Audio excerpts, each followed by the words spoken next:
नमस्कार, एक बार फिर से मैं आप सभी के सामने उपस्थित हूँ बेहद महत्वपूर्ण टॉपिक के साथ। और आज हम बात करने वाले हैं सरोगेसी और स्पर्म तस्करी का जो रैकेट चल रहा था इसके बारे में। देखिए, इम्पॉर्टेंट क्यों हो जाता है, क्योंकि यहाँ पर लोग, जैसे आप आईवीएफ वगैरह कराने जा रहे हो और वहाँ पर आप देखते हो कि टेस्ट ट्यूब बेबी जिसे हम कहते हैं, तो स्पर्म लिया जाता है, तो उस स्पर्म को इलीगली बेचा जा रहा है। उससे सरोगेसी करवाई जा रही है, यानी कि जो ज़रूरतमंद लड़कियां होती हैं उनमें ये स्पर्म इंजेक्ट किया जा रहा है, और जो बच्चे हैं उनको 8-9 लाख में बेचा जा रहा है। यानी कि जिनके पास चाइल्ड नहीं है, इस तरीके से सरोगेसी भी वो नहीं करवा सकते हैं, या फिर जो भी रीजंस रहे हैं बैक एंड पे, तो इलीगली उनको सेल किया जा रहा है। इससे समस्याएं क्या हो सकती है, तो बहुत सारी प्रॉब्लम्स है कि आपको भी नहीं पता होगा भाई आपका वो बच्चा कहाँ पे घूम रहा है। नहीं कहते कि अरे इस गली में तो मेरे इतने सारे बच्चे घूम रहे होते। एक जो मजाक में बातें कही जाती थी कभी कि ये सभी तो मेरे बच्चे हैं, वो चीज़ें रियल भी हो सकती हैं, और ये कितना ज़्यादा घातक हो सकता है। कई बार पारिवारिक विवाद भी इससे उत्पन्न हो सकते हैं।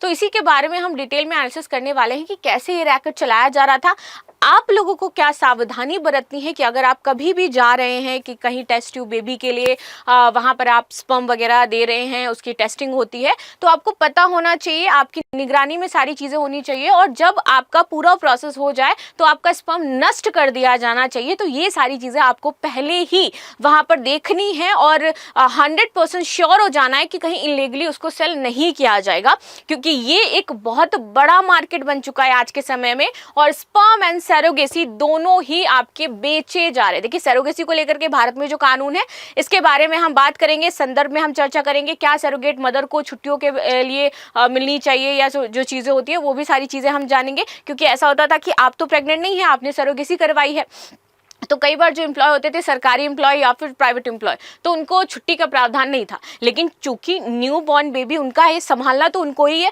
तो वो फिर उसके बाद 6 महीने छुट्टी का प्रावधान आता है। फिर सरोगेसी को लीगल करना चाहिए, इलीगल करना चाहिए, इसको लेकर के सुप्रीम कोर्ट में काफ़ी लंबे समय तक विवाद चलता है।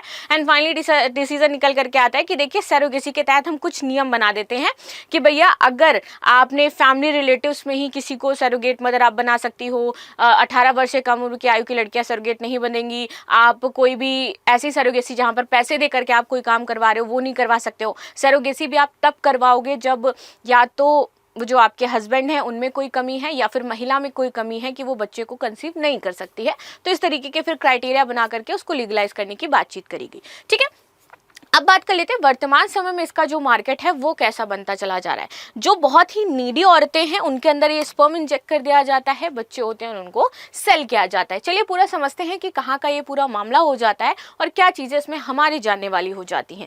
हाल ही में हैदराबाद के सिकंदराबाद क्षेत्र में स्थित एक प्रसिद्ध आईवीएफ और फर्टिलिटी क्लिनिक है, जिसका नाम हो जाता है यूनिवर्सल सृष्टि फर्टिलिटी सेंटर। जो भी लोग यहाँ पर गए हैं इससे पहले और अगर वो वीडियो देख रहे हैं, तो आप लोगों ने क्या कभी वहाँ पर इन सस्पेक्ट चीज़ें ऐसे कुछ देखी, नोटिस करी, तो मुझे ज़रूर कमेंट बॉक्स में बताइएगा। अगर आप इस सेंटर में कभी भी गए हैं, बाई चांस आप तक ये वीडियो पहुँच जाता है, तो क्या आपके एक्सपीरियंस रहे हैं, आप शेयर कर सकते हैं। तो यहाँ पर सरोगेसी और स्पर्म तस्करी से जुड़े रैकेट का पर्दाफाश हुआ है। इस घोटाले में डॉक्टर और स्टाफ द्वारा झूठे कागजात के आधार पर नवजात बच्चों को ऊंची कीमतों पर बेचा जा रहा था। एक दंपति द्वारा डीएनए टेस्ट के माध्यम से मामला सामने लाया गया, जिससे ये स्पष्ट हुआ कि उन्हें जो बच्चा सरोगेसी के माध्यम से दिया गया था वह जेनेटिक रूप से उनसे जुड़ा ही नहीं था। अब देखिए क्या चीजें चल रही हैं, यानी कि स्पर्म दिया उस व्यक्ति ने। अब किसी के माइंड में तो ऐसा नहीं आता है, अगर आपने आईवीएफ करवाया है, आप वहाँ स्पर्म दे रहे हो, तो यहाँ पर जनरली ये होता है कि आपका स्पर्म इंजेक्ट किया जाएगा, जो भी सरोगेट माँ होगी। लेकिन वहाँ पर जब वो अपने बच्चे का डीएनए टेस्ट कराते हैं तो वो पाते हैं कि जेनेटिकली वो बच्चा उनका है ही, मतलब बिल्कुल भी नहीं है, वो किसी और का बच्चा उन्हें ला करके दिया गया है, और उनका जो स्पर्म है वो इलीगली कहीं और सेल आउट कर दिया गया है। एंड देन इस रैकेट का पूरी पर्दाफाश होता है। जब तह तक जाया जाता है तो ये पता चलता है वहाँ पर। तो अब जितने भी सरोगेसी के माध्यम से अगर कोई भी दंपति ये सोच रहे हैं कि हमें बच्चा चाहिए, तो जरूर आप अपने बच्चे का डीएनए टेस्ट करवाएं, ताकि आपको ये पता चले कि वो आपका ही बच्चा है या फिर आपके साथ भी ऐसा कोई स्कैम किया गया है। देखिए, आजकल का जो समाज है ना, वो हमें एथिकली बहुत सोचने पर मजबूर कर देता है, क्योंकि इतनी ज़्यादा इनएथिकल चीज़ें हो रही हैं कि लोगों को समझ में नहीं आ रहा है। पैसों के तौर पर वो अंधे हो गए हैं कि वो इस बच्चे जैसी चीज़ों में जो बहुत ही पर्सनल चीज़ें हैं वहाँ पर भी इस तरीके के कार्य करने लगे हैं। राइट, आगे आते हैं। मामला क्या है, तो मूल रूप से राजस्थान निवासी एक विवाहित जोड़ा सिकंदराबाद में रहता है।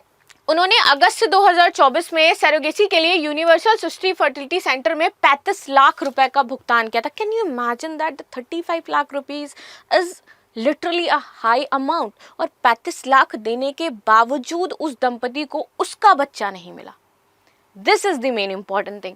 क्लिनिक ने दावा किया कि उनके अंडाणु और शुक्राणु का उपयोग करके बच्चे का गर्भाधान किया गया था। विशाखापट्टनम विजाग में एक सरोगेट मां के माध्यम से बच्चा पैदा हुआ।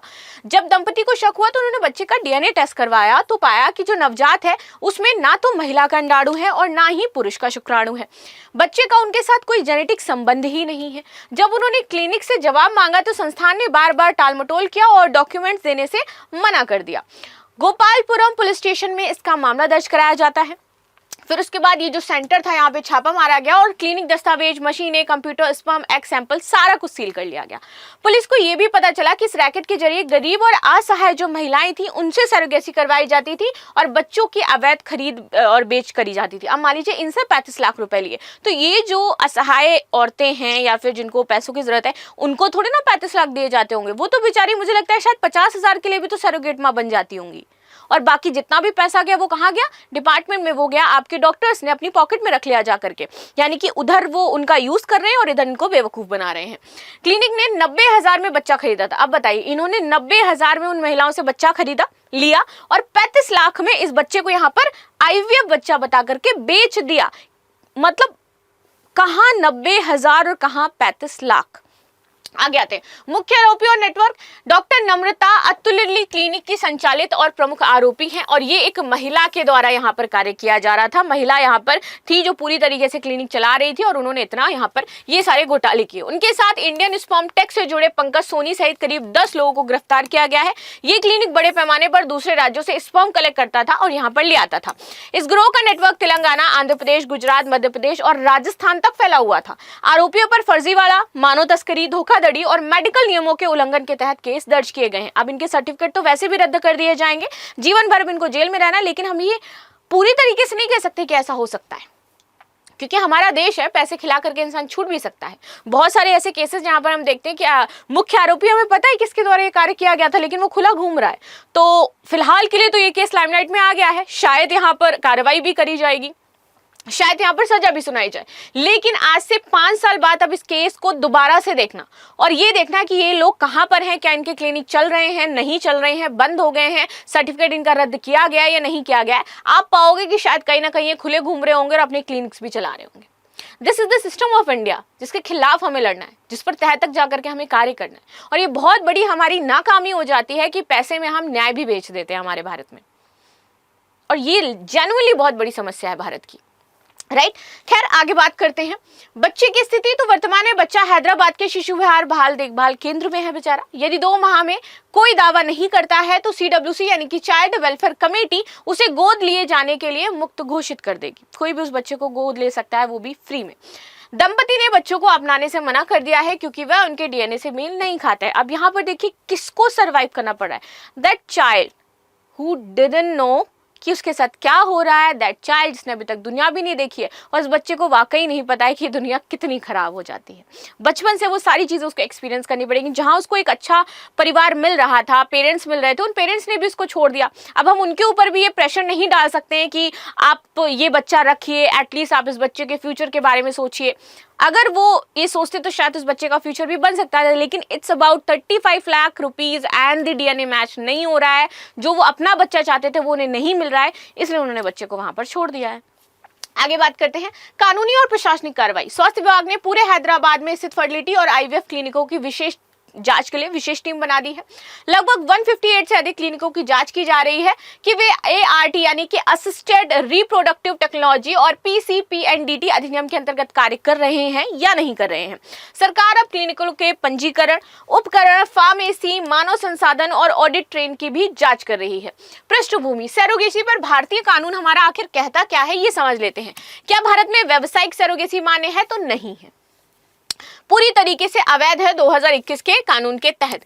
केवल सहृदयता यानी कि अगर मान लीजिए कि कोई इस काबिल नहीं है या फिर काबिल शायद वर्ड मेरा यूज करना गलत हो जाएगा, कुछ उसको फिजिकली प्रॉब्लम है कि वो कंसीव नहीं कर पा रहे हैं दोनों साइड से, तो फिर वहां पर एक सहृदय सरोगेसी हो सकती है, जिसमें बिना पैसा लिए सरोगेसी की बात की गई है कि वो बिना पैसा लिए सरोगेट महिला जो है बन सकती है। भारत में एआरटी रेगुलेशन एक्ट 2021 और सरोगेसी रेगुलेशन एक्ट 2021 के तहत सभी फर्टिलिटी क्लिनिकों का पंजीकरण और जो निगरानी है वो आपकी अनिवार्य कर दिया गया। सरोगेसी किसी दूसरी महिला की कोख में अपने बच्चे को पालना ही सरोगेसी कहलाता है। लाइक मान लीजिए कि कोई महिला है जो कंसीव नहीं कर पा रही है, तो उसके जो अंडाणु है, उसके पति के जो शुक्राणु होंगे, उनको मिक्स करके किसी तीसरी महिला के जो गर्भाशय है उसमें इम्प्लांट कर दिया जाएगा, दैट इज कॉल्ड सरोगेसी। और वो जो एम्ब्रायो होगा वो तीसरी महिला के पेट में पड़ेगा, लेकिन वो उसका बच्चा नहीं होगा, बच्चा पूरी तरीके से किसी का होगा, वो जो दंपति है उनका ही होगा। स्वास्थ्य जटिलताओं की वजह से जो दंपति माता पिता नहीं बन पाते हैं वे सरोगेसी का सहारा लेते हैं। इनमें बच्चे को जन्म देने वाली महिला और सरोगेट कराने वाले दंपति के बीच एक समझौता होता है। समझौते के तहत जन्म लेने वाले बच्चे के कानूनी माता पिता सरोगेसी करवाने वाले दंपति ही होंगे, और लीगल वही पेरेंट्स है ऑफ कोर्स, क्योंकि जेनेटिक डीएनए वही मैच कर रहा है। आगे आ जाते हैं। सरोगेसी जो है वो दो प्रकार की होती है। पहला होता है आपका एक ट्रेडिशनल सरोगेसी, इंटेंडेड पेरेंट्स यहाँ पर आपके जो होते हैं उनका स्पर्म होता है। दूसरा आपका होता है जेस्टेशनल सरोगेसी। अब आगे आ जाते हैं पारंपरिक जो आपकी ट्रेडिशनल सरोगेसी, इसमें होता क्या है? इसमें होता ये है कि जो अंडाणु होता है वो रहेगा आपका जो सरोगेट मदर होगी उसका ही, लेकिन जो शुक्राणु होते हैं वो पेरेंट्स के होते हैं, वो पेरेंट्स के इम्प्लांट कर दिए जाते हैं। यानी कि अगर जैविक माँ की मैं बात करूं तो वो सरोगेट मदर उसकी जैविक माँ होगी, जो कानूनी रूप से उसकी माँ है वो उसकी रियल माँ नहीं होती है, रियल माँ सरोगेट मदर ही होगी, लेकिन रियल फादर वो होगा जिसने अपना स्पर्म दिया होगा, राइट। ये तो हो गई आपकी पारंपरिक। इसके बाद होता है जेस्टेशनल सरोगेसी। जेस्टेशनल सरोगेसी में होता यह है कि आपके माता और पिता दोनों के जो अंडाणु और शुक्राणु है वो मिक्स करके उस तीसरी महिला में इम्प्लांट कर दिए जाते हैं। लेकिन यहाँ पे क्या होता है, उस महिला के अंडाणु होते हैं जो सरोगेट करवा रही है, और जो शुक्राणु होते हैं वो उसके पिता के होते हैं, राइट। तो इस तरीके से यहाँ पर दो अलग अलग प्रकार की आपकी सरोगेसी होती है। सरोगेसी के महत्वपूर्ण नियम की बात कर लेते हैं यहाँ पर। तो 2021 में हमारा अधिनियम आता है, इसके तहत कुछ नियम है, जैसे कि केवल विवाहित जोड़े ही सरोगेसी के माध्यम से माता पिता बन सकते हैं। दूसरा, इसीलिए पुरुष की उम्र 26 साल से 55 वर्ष के बीच और महिला की उम्र 23 साल से 50 वर्ष के बीच होनी चाहिए। निम्न स्थितियों में सरोगेसी की मदद ली जा सकती है अगर दोनों ही इनफर्टाइल हैं, यानी कि उनके अंदर नपुंसकता जिसको हम कहते हैं कि अगर है तो, अगर बार बार अबॉर्शन यानी गर्भपात हो रहा है, यूट्रस कमजोर है, उन्हें कोई बीमारी है, जब महिला की यूट्रस जन्म से बना ही नहीं है वो ले सकती हैं, आईवीएफ ट्रीटमेंट 3 बार से ज्यादा फेल हो चुका है वो ले सकती हैं, खतरनाक बीमारी जैसे हार्ट अटैक आदि की समस्या अगर उनको हो गई है तो वो आपकी सरोगेसी के लिए जा सकते हैं।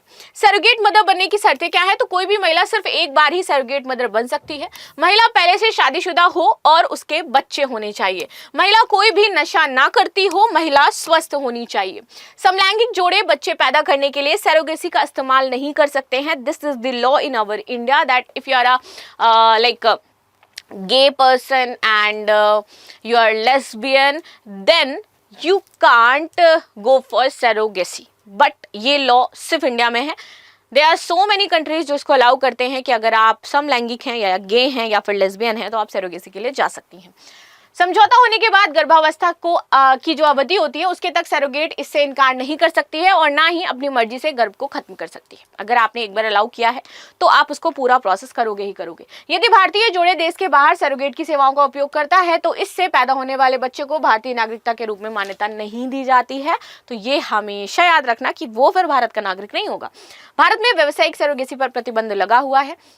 नियमों के उल्लंघन पर 10 वर्ष की सजा और 10 लाख का जुर्माना आप में हो सकता है। सरोगेसी के कुछ नए नियम की बात कर ले तो संशोधित यहाँ पर कुछ नियम हुए थे। इसके अनुसार सरोगेसी के माध्यम से बच्चा चाहने वाला कोई भी दंपति दाता यानी कि डोनर के शुक्राणु और अंडाणु से माता पिता बन सकता है। ये एक नया नियम आया था। शुक्राणु या अंडाणु दोनों में से एक युग्मक संबंधित दंपति का ही होना चाहिए। दंपति अगर चिकित्सीय रूप से अक्षम है तो तभी सरोगेसी की सुविधा प्राप्त की जा सकती है। युग्मक डोनर की आवश्यकता की पुष्टि जिला मेडिकल बोर्ड करेगा। विधवा या तलाकशुदा महिला भी डोनर शुक्राणु का इस्तेमाल कर सकती है कि मान लीजिए कि आपने अपने जो एग्स हैं वो फ्रीज करवा लिए हैं या फिर आपने स्पर्म अपना फ्रीज करवा लिया है, पति की डेथ हो जाती है या किसी भी कारण कुछ भी होता है, कभी कभी अनहैपन थिंग्स कैन हैपन, राइट। तो वहां पर आप जा सकते हो। अगर आप विधवा हैं या फिर तलाकशुदा हैं तो आप वो स्पर्म का यूज करके प्रेग्नेंट हो सकती हैं। किसी अविवाहित महिला को अब भी सरोगेसी के जरिए मां बनने की अनुमति लेकिन नहीं है।